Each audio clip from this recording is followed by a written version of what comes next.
Oui, on peut le faire, parce que nous sommes dans une situation, dans une position, dans un secteur où les aléas sont nombreux.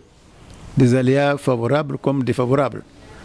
L'année dernière, il a plu excessivement vers le mois d'octobre, ce qui a donc nui aux cultures. Cette année, il pleut déjà.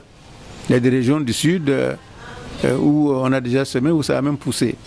Il faut simplement prier Dieu que les pluies continuent.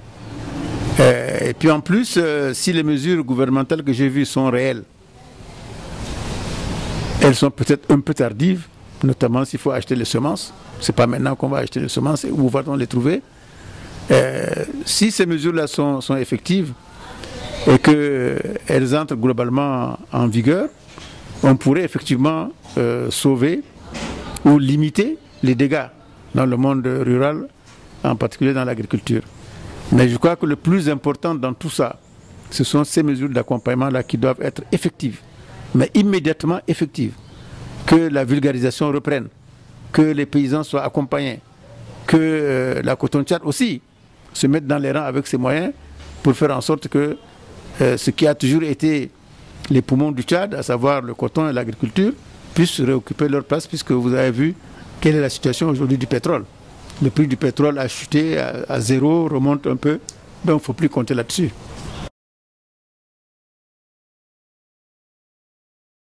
La Covid est venue rappeler à tout le monde, qu'au centre du progrès, il y a l'homme. Au début du progrès, il y a l'homme. Et à la fin du progrès, il y a l'homme. Donc tout ce qu'on entreprend, c'est au profit d'un homme. De l'homme dans sa liberté, dans sa santé, dans son éducation, dans son environnement, dans son travail, dans tous les domaines. Voilà donc l'opportunité que Covid nous offre. C'est de réfléchir déjà à tout ça.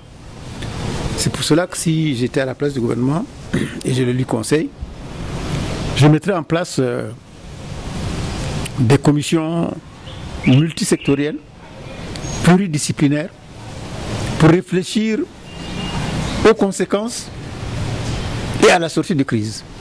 Qu'est-ce que le Tchad va déployer comme moyens et possibilités pour tirer son épingle du jeu face à ce désastre? Ce d'autant que nous sommes parmi les pays les moins touchés. Donc je crois qu'il y a beaucoup de choses qui doivent être mises en cause. Vous avez cité le secteur de la santé, puis c'est le plus visible que nous avons vu aujourd'hui. Nous avons vu notre incapacité à faire face à quoi que ce soit. Tout le discours du président du 14 avril était truffé de contre-vérités. L'État n'a mis aucun moyen à la disposition de la cellule pour essayer de parer au plus pressé. Ce n'est que maintenant, je crois depuis la semaine dernière, que quelques moyens sont dégagés, mais que surtout l'aide extérieure est arrivée, notamment celle qui est venue de Turquie, pour nous permettre de nous comporter comme dans un pays normal. Celui de la santé est posé. Il faut qu'au sortir de cette crise, des décisions effectives soient prises pour que la santé devienne une de nos priorités. Aujourd'hui, tous nos hôpitaux de N'Djamena sont des mouroirs. C'est une situation qui n'est pas acceptable. Qu'on mette au moins des moyens pour sauver un hôpital, au lieu de laisser tout sombrer. Que vraiment, à la sortie de tout ça, la santé publique occupe une place importante, essentielle, prédominante, pour que dans chaque village, dans chaque canton, dans chaque commune, dans chaque département, dans chaque région, il y ait des unités hospitalières qui peuvent faire face à n'importe quelle crise. J'ajoute que le secteur de l'éducation aussi en a pâti. On en a parlé tout à l'heure. Les écoles sont fermées depuis 2 ou 3 mois. C'est presque une année blanche qui nous menace. En tout cas, il faut prendre disposition. Et on a vu que, entre autres problèmes que nous avions, c'est quoi?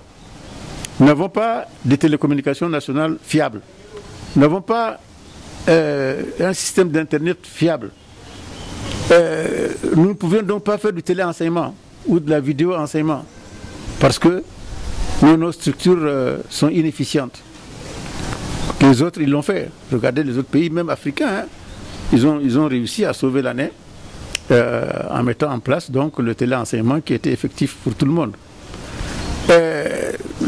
L'autre problème qu'on a évoqué aussi tout à l'heure. Moi, elle n'est pas prématurée. Je suis parmi ceux qui étaient les premiers à dire qu'il ne faut pas tuer notre petite économie balbutiante. Notre économie est faite essentiellement d'informel, à près de 90%. Donc c'est cet informel-là qu'on a tué. Quand on a tué l'informel au Tchad, on a tué l'économie nationale. Donc j'ai toujours milité pour qu'on rouvre les commerces. Mais qu'on les rouvre à des conditions bien précises. Par exemple, qu'il y ait un seau devant chaque boutique ou devant chaque étal ou un groupe d'étals au marché pour que les gens se lavent le nez, puisque le port du masque est obligatoire, et qu'on ne se bouscule pas, ni dans les boutiques, ni au marché. Les boutiquiers, les commerçants doivent être formés à cela aussi, pour éduquer leurs clients à s'aligner, chacun son tour, sans se toucher. Voilà un peu des questions qu'il aurait au préalable été préférable de gérer, de décider avant de rouvrir comme ça, comme on est en train de le faire.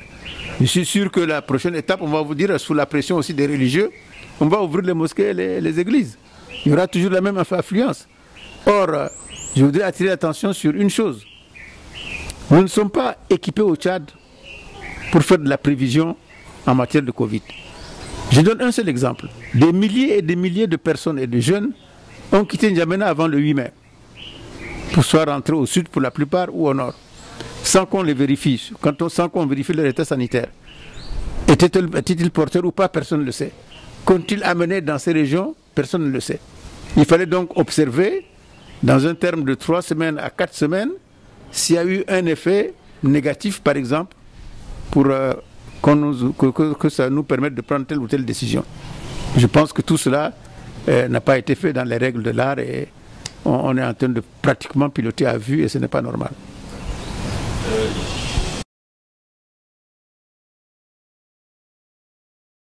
Je crois qu'il est bon de rappeler d'abord que j'ai été le premier à lancer un appel à l'unité et au Rassemblement national pour que tous les Tchadiens, toutes tendances politiques, religieuses, sociales, professionnelles confondues, se rassemblent dans un consensus national pour faire face à cette pandémie. Donc je crois que c'est à ça que le secrétaire général du MPS a répondu, et puis d'autres aussi, pour qu'il y ait donc effectivement ce rassemblement national dans une sorte d'union sacrée pour qu'on soit tous ensemble. Je suis d'accord. Mais c'est une question de méthode. Depuis que chacun de nous a lancé cet appel, le président Déby n'a pas répondu. Moi j'ai dit qu'en toute logique, c'est le président Déby qui doit répondre à tout ça, en confirmant que lui, en tant que président de la République, il appelle le pays à l'unité, au consensus national et à l'union sacrée. C'est à lui de le faire. Quand il l'aura fait, il appellera peut-être par catégorie ou tout le monde ensemble, en tout cas les partis politiques, pour refaire une déclaration d'unité nationale, à laquelle peut-être certains répondront. Mais pour moi, c'est emblématique. C'est ce symbole que je voudrais obtenir, que le président Déby lui-même lance l'appel. Tant qu'il n'a pas lancé l'appel, il n'y a pas de consensus national. Tant qu'il n'a pas lancé l'appel, il n'y a pas d'union sacrée. Donc je pense que les partis politiques se précipitent à vouloir consacrer ce que le président n'a pas dit, ont peut-être un autre agenda. Agenda politique, agenda financier, agenda je ne sais pas lequel.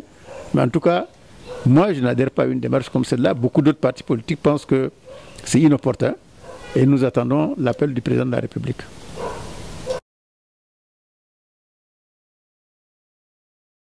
Moi, je pense qu'il n'a pas la qualité nécessaire pour parler au plan national et dire il faut faire ceci ou il faut faire cela. A-t-il réuni tous les partis politiques de l'opposition, en tout cas, pour en débattre et avoir une décision consensuelle? Cela ne m'est pas revenu. Et au-delà de cela, moi je pense que on a acquis actuellement ce que je peux appeler la culture du report. Nous sommes de glissement en glissement depuis plusieurs années. On n'arrive pas à organiser les législatives. Il faut arrêter. Les députés doivent être des députés normalement élus, à terme échus et vraiment bénéficiant de toute la légitimité nécessaire. Ce n'est plus le cas aujourd'hui. Là encore, on veut faire un glissement à 2021. Non, je pense que ce n'est pas normal. La pandémie n'est pas une particularité du Tchad. Au Mali, ils ont eu les législatives en juillet, il y a un mois ou un mois et demi. On a été voté sous la pandémie. Ça s'est passé aussi, je crois, au Burundi, mais dans un autre pays où ils ont eu les communales uniquement. C'est au Bénin. Au Bénin, ils ont été aussi aux élections. Est-ce qu'il y a une exception tchadienne? Non, je ne le crois pas. Moi, je pense qu'il fallait mettre les acteurs politiques ensemble, s'entendre pour maintenir la date des élections, parce que c'est possible, et maintenir cette élection-là pour que vraiment on passe à autre chose. Mais maintenant, on sait que sur le plan politique, le MPS, ça ne l'arrange pas. Ils veulent absolument aller à la présidentielle. Ça, depuis 2-3 ans, ils le disent. Pour eux, les législatives, ce n'est pas important. Ils veulent emporter le gros morceau de la présidentielle pour être en meilleure position pour frauder et faire toutes les opérations possibles pour les législatives. C'est ça ce qu'ils veulent faire. Ça aussi, ce n'est pas normal. Donc, au total et en conclusion, je pense que les élections devraient être maintenues en décembre. Il n'y a pas de raison de Covid possible. Et si maintenant on a pris un retard de 1 à 2 mois, on peut le reporter à janvier ou février, avant la présidentielle qui aura lieu en avril. Mais cela est-il possible avec cette CENI dont on a vu qu'elle est inconséquente, elle est inexpérimentée, et elle est en un mot incapable de nous amener à des élections raisonnables. La CENI, dirigée par le président actuel, elle brille par ses incapacités dans tous les domaines. Ça aussi, c'est une tare qu'il faut gérer et en urgence, si on veut vraiment que les questions électorales de cette année et de l'année prochaine soient prises en compte.